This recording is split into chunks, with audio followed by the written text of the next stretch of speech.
Samuel പറഞ്ഞു, ഇവരൊന്നും അല്ല, നിനക്ക് വേറെ വല്ല മക്കളും ഉണ്ടോ? ഓ, ഉണ്ട്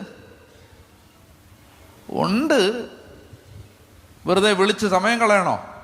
അതെന്താ? ഒരുത്തനുണ്ട്, ഗുണമില്ലാത്തവനാ. കുടുംബത്തിൽ ഗുണപ്പെട്ടവരുടെ കൂട്ടത്തിൽ കൂട്ടിയിട്ടില്ലാത്തവനാണ്. എവിടെ ആളിപ്പം?